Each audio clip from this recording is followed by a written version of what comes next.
It's sometimes worthwhile to take a step back and look at how much society has fundamentally changed over the last 30 to 40 years. I remember growing up back in the 90s and early aughts, a lot of the things that we associate with the internet as critical parts of the internet didn't even really exist back then. When I was in grade school and early high school, we didn't have Gmail.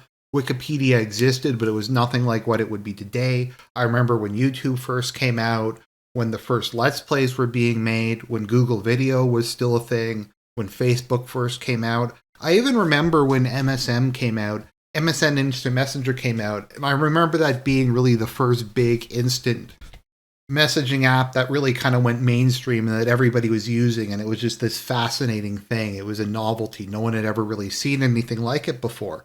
And that's to say nothing of things like Facebook and Twitter and all that kind of stuff. And this was not even that long ago. In some cases, this was less than 2 decades ago. This was back during even the mid-aughts.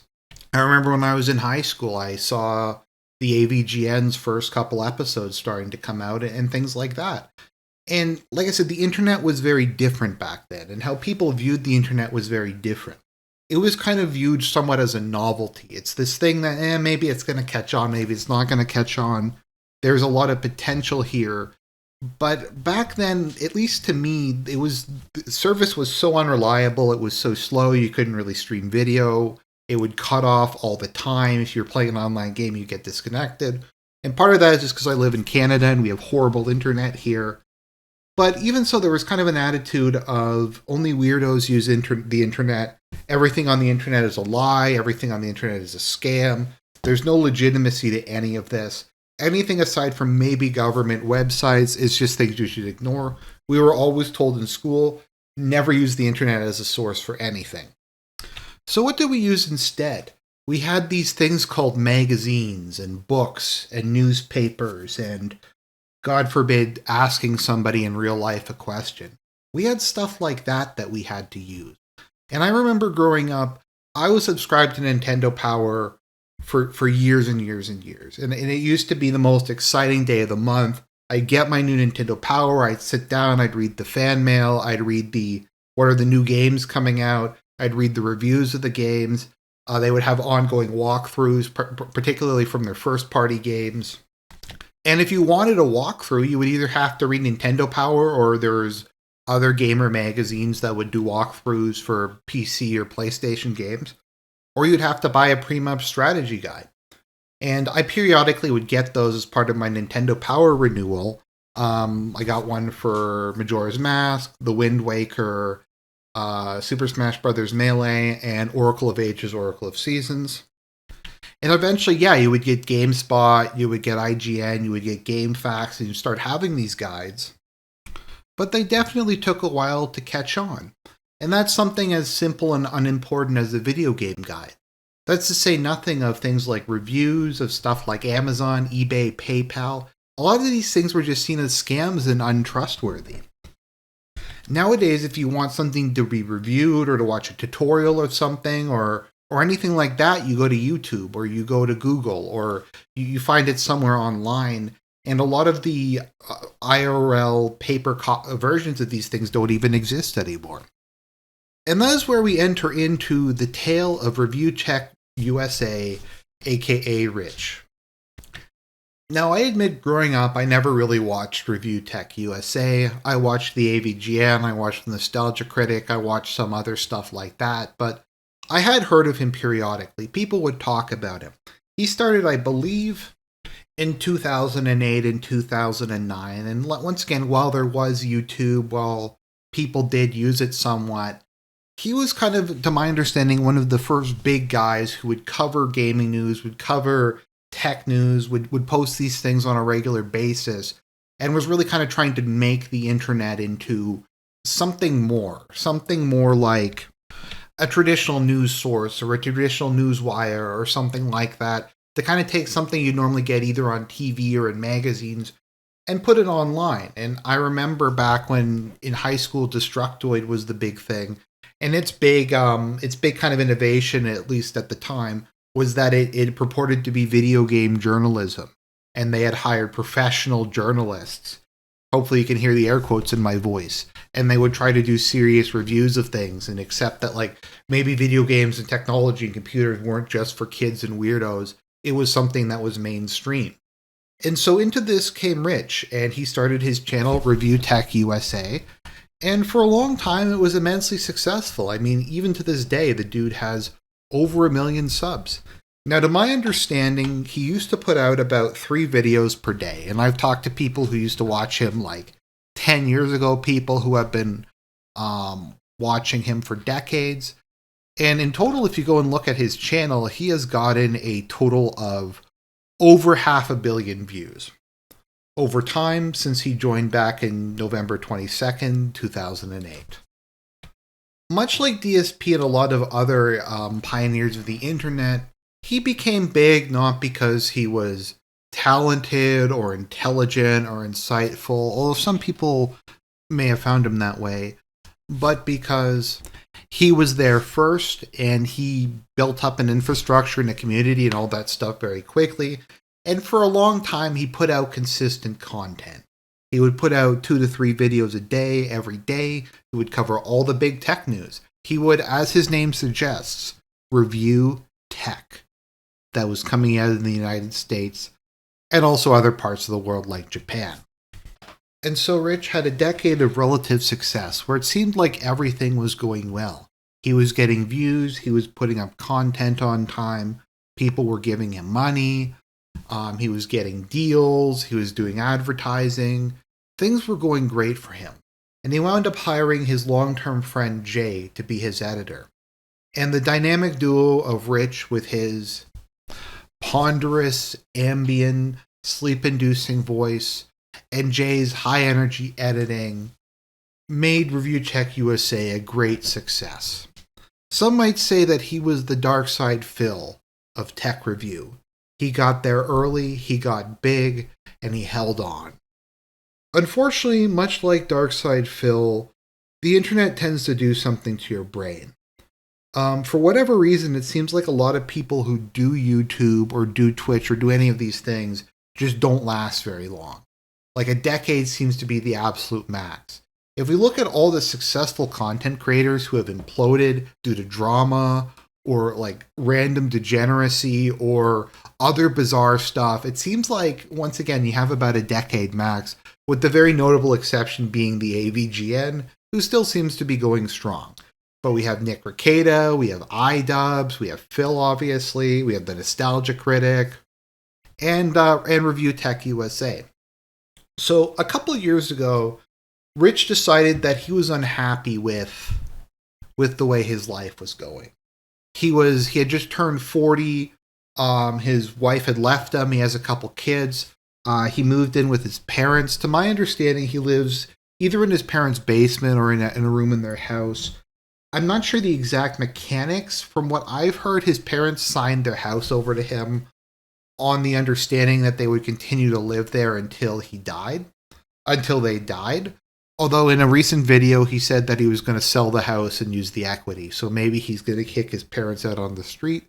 It would not surprise me. But Rich was becoming disaffected with life. It was a lot of work.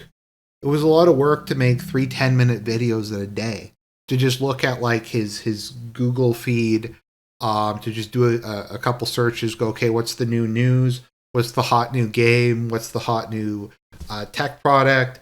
I'm just going to record myself rambling about it for 20 minutes, send it to Jay, he'll edit it, and I'll just roll in money. And that was too much. He decided that he was above it, that he was going to become a streamer, and more than that, he was going to become a professional rap producer. And no, this is not a joke. He has this channel, Flip Did Up, and this is his rap career. This was his attempt to become a rapper, to start doing remixes. Now, does he make his own rap music? No, he just does like remixes of stuff that other people do. Apparently, one of the people whose music he sampled said it sucked and asked him to take it down, and he told the guy, no, my remix is better than your original, fuck off. And yeah, so you had stuff like that. So he decided he was going to abandon ReviewTechUSA. He was going to become a professional rapper. That didn't really go anywhere. And at some point, ReviewTechUSA discovered the wonderful world of edibles, which is where weed is, I believe the active ingredient in weed is marijuana is THC, and they will put that into drinks, candies, chocolate, stuff like that. The thing is, it's very easy to eat a lot of that. And if you happen to watch a Rich stream these days, you will just see him chugging can after can after can of THC, to the point where he is constantly in a semi-coma, where he has become as ambient-inducing to himself as he is to his audience. Just the sheer, like, if you think I have a lot of dead air, it's just his streams are just mostly dead air. It's just him drinking. It's him burping, farting. He has a soundboard that he constantly plays the clapping sound on. But you can really tell that the man's given up. He couldn't take it. It was too much effort to have to record those couple videos a day, or even a couple videos a week. So he started to stream. And one of the things he started to stream was he started to stream the content of lesser mortals to make fun of them, because they were not ReviewTechUSA. They were not the godfather of tech reviews on YouTube. And obviously the person that he went after the most is Darkside Phil. And he started trying to become a detractor and watching DSP videos. Now, unlike me or a lot of people who cover DSP, there's basically no commentary. He just puts it on and just sits there and drinks his, or eats his edibles in a THC coma. And it's extremely boring. I believe there was an incident where he declared war on all of DSP's other A-logs and like said, I'm the only one who's allowed to make money or something like that. And like everybody else who picks a fight with Kiwi Farms, it did not go well for him. But let's see here. Surely he with his 1 million subs must be beating Darkside Phil. Oh, wait, no he isn't. DSP is getting approximately, let's see here, where does it say, views, daily views, twice as many daily views and infinity more subs. Rick has been losing over 300 subs a day. He's been getting something like 8,000 daily views, and Phil's been getting 16,000, and he's been gaining subs. At the current rate, it's projected by 2030. Rich will have lost all of his all of his subs, and he'll be basically on par with Phil, his mortal enemy, the man who he tried to make his career based on. Now, this combination of an obsession with Darkside Phil, a laziness and unwillingness to make any of his own content, and his partnership with his friend Jay would coalesce together into a spicy melange that would spell the end of what was left of ReviewTechUSA's career. So, what wound up happening was he had built a PC for Phil. For some reason, I think he wanted Phil to do PC gaming, or it was a bribe or something like that. And Phil just told him to fuck off, and he didn't give him the PC. So what he decided to do is, I'm going to send the PC that I was going to give to Phil to my friend Jay, who does my editing, because I don't really have anything else to do with the computer. So he sent it to Jay, and Jay took it, and Jay was like, thanks, man. However, what wound up happening was, Jay was becoming very belligerent and uncooperative, and he was not pulling his weight. He kept saying to Rich, you have to record videos for me to edit them. Like, just record it and send me something. And then Rich was like, well, I don't want to do that. And then Rich would sometimes stream at like 2 a.m. and he'd be like, why isn't this edited in the next couple of hours? And Jay would be like, it's not realistic to ask me to be editing things in the middle of the night. Also, the content you produce is garbage and nobody wants to watch it, and I can't make a diamond from a pile of coal. And Rich was angry about this because this guy was a detractor. He was telling him that he had to do work. He was telling him he had to put in an effort to entertain his audience, that people wouldn't just give him money because he was the great and powerful ReviewTechUSA. It was kind of interesting. I was watching KinoCasino, and they were talking about some things that Jay had said. No, and they were watching one of Review Tech USA's many super long, boring rants about Jay. We'll get into the rest of that in a second. But he complained that one of Jay's issues was he wouldn't immediately stop on stream and read super chats.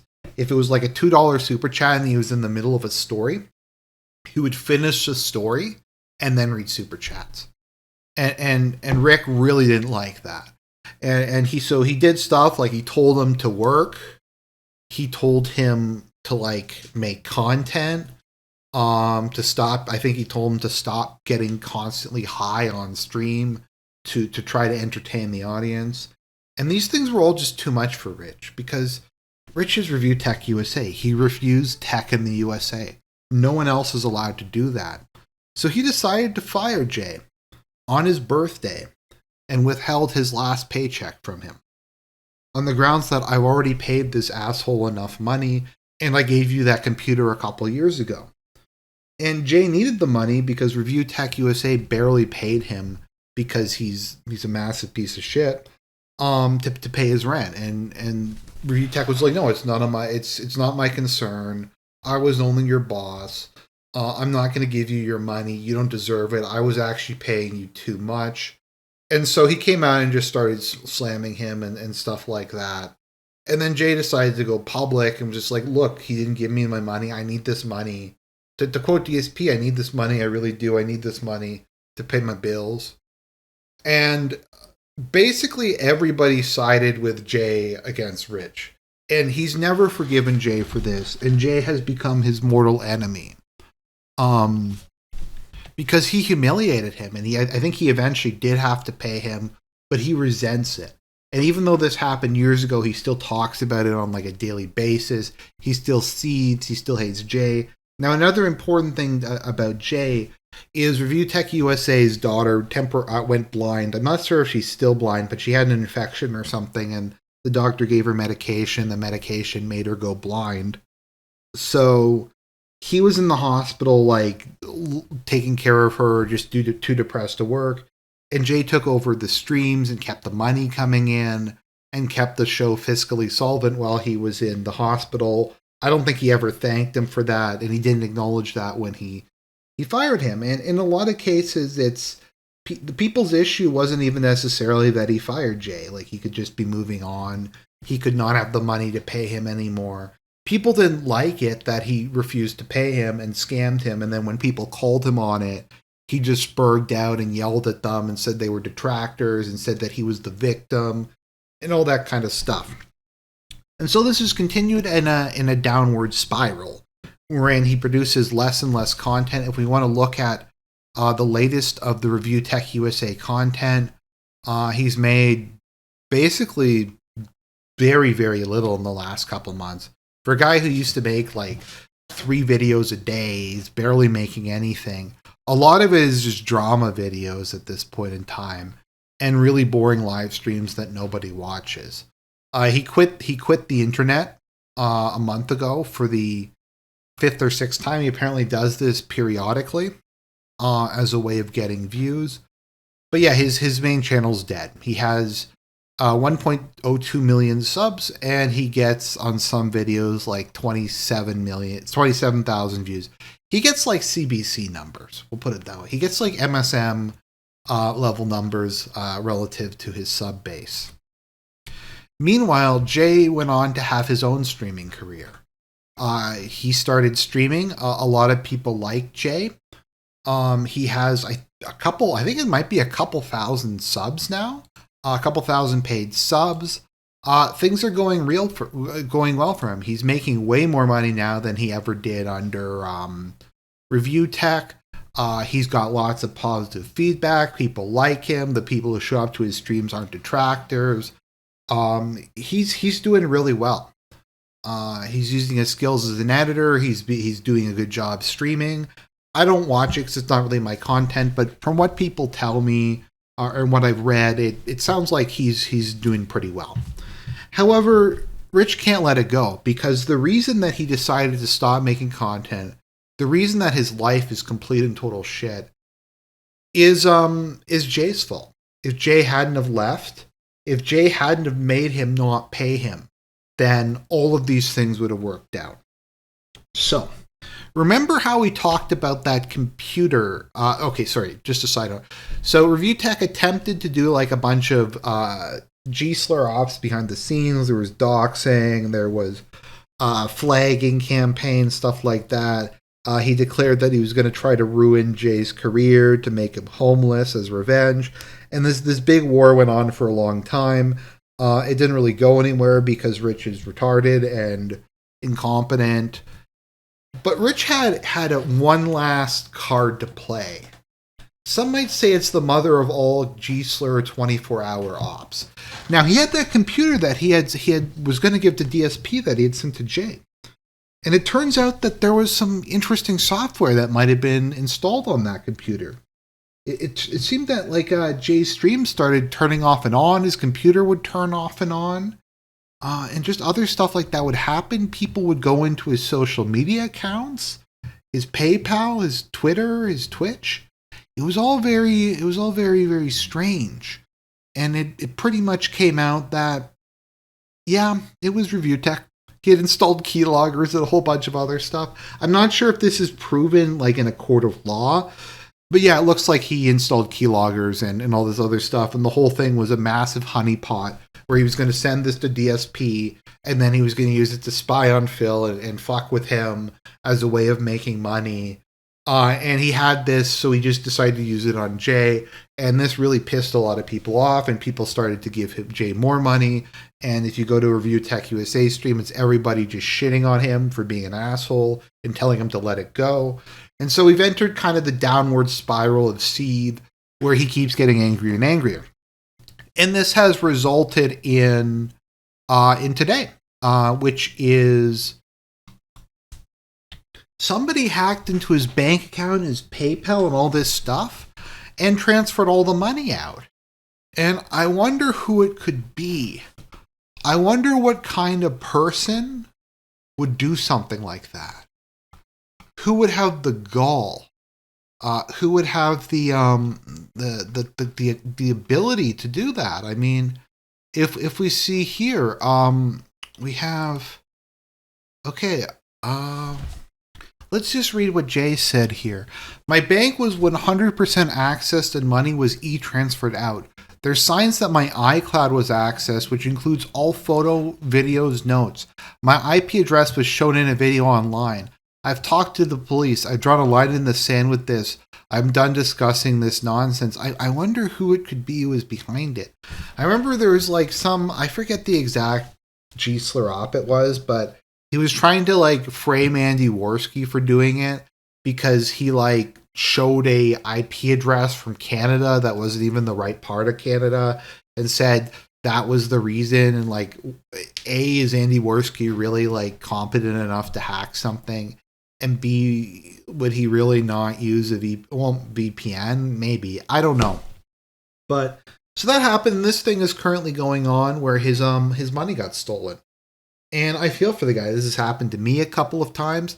Now, I don't know if he continued to use the computer even after realizing that there was backdoors and keyloggers and stuff installed on it, and he thought that that was a good idea, and he didn't just suck it up and get a new computer even if it cost a lot.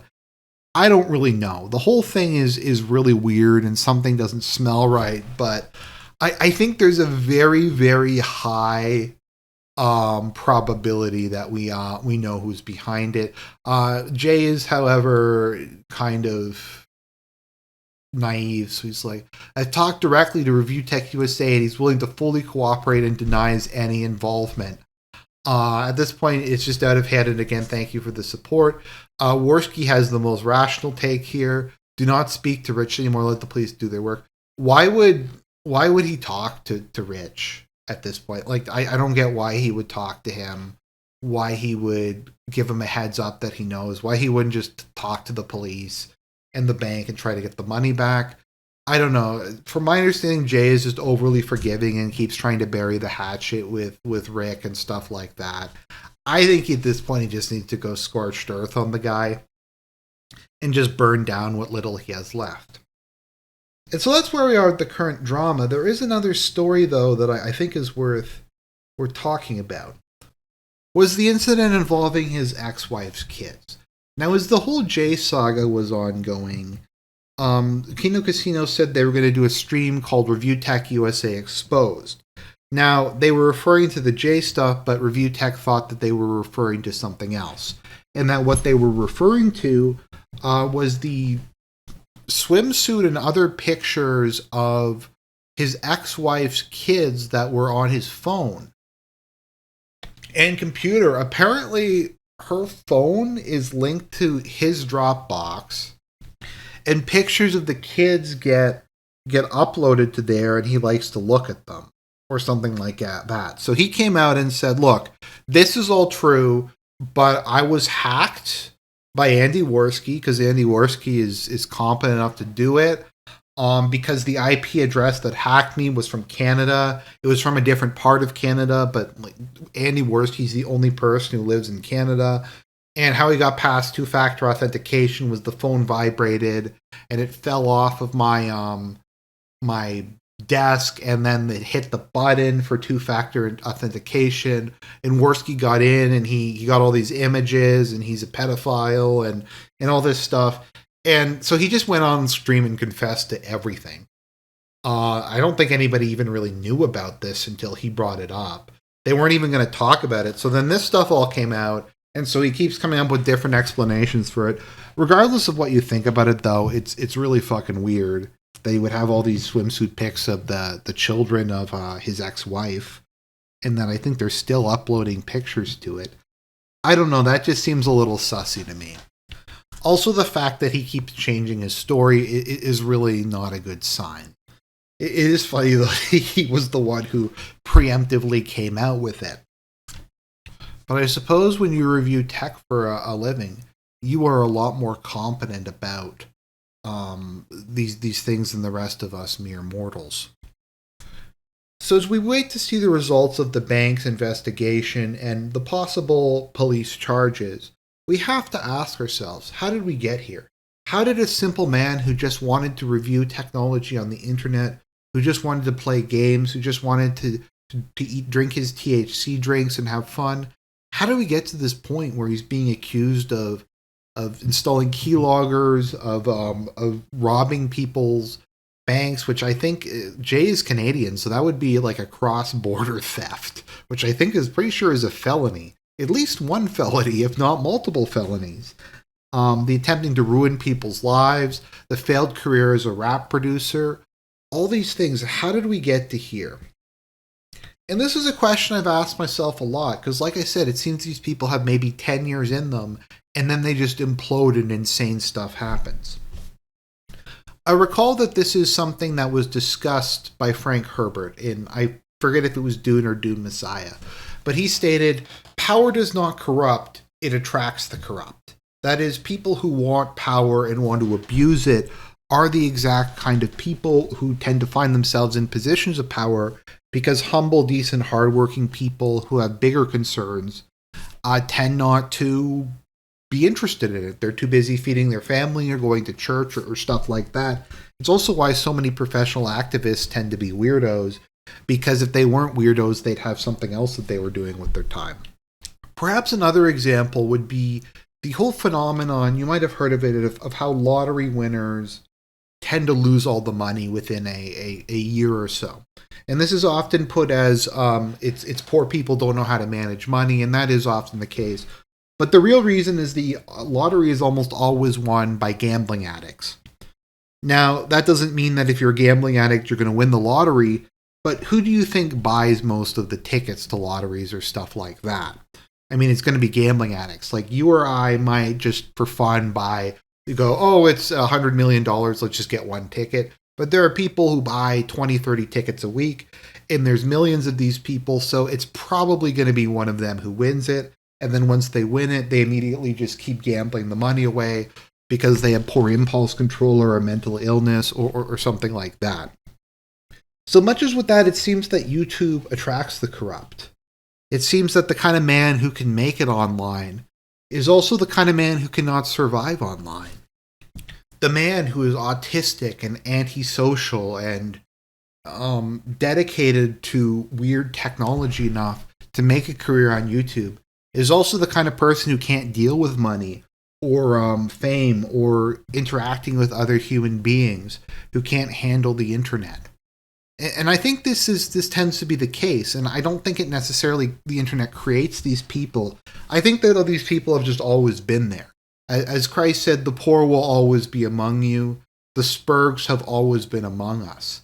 And they've just kind of come to prominence because normally they'd be in the background or off working in an office somewhere, but now they can hook themselves up to YouTube and broadcast themselves. And so they're being exposed just to the public. And I think that's the case why there seems to be so many pedos online or just so many other people with weird degenerate fetishes. Now, is this bigger than in previous eras? Probably. But also it's just these people would normally be ostracized and locked in a closet somewhere, whereas now they're able to just broadcast it constantly on the internet in a combination of other weirdos and people who like to make fun of them, give them money and attention and power, and they grow in fame. And so I think that is the tale of ReviewTechUSA. It's a guy who was a lazy, good-for-nothing loser who bumbled into success, but because of his incompetence, his idiocy, his, like I said, sloth, his obsession with THC, and his total lack of any kind of mental fortitude, his constantly getting upset when anybody mildly criticizes him, his need to go after his enemies, he destroyed himself. And I think that is basically what happens with all these people. That these are not necessarily things that were created or even necessarily brought to the front by YouTube.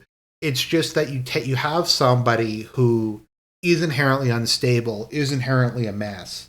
And because of that the stars kind of align, they get fame and they get money, and then they implode because that's just the kind of person that they are.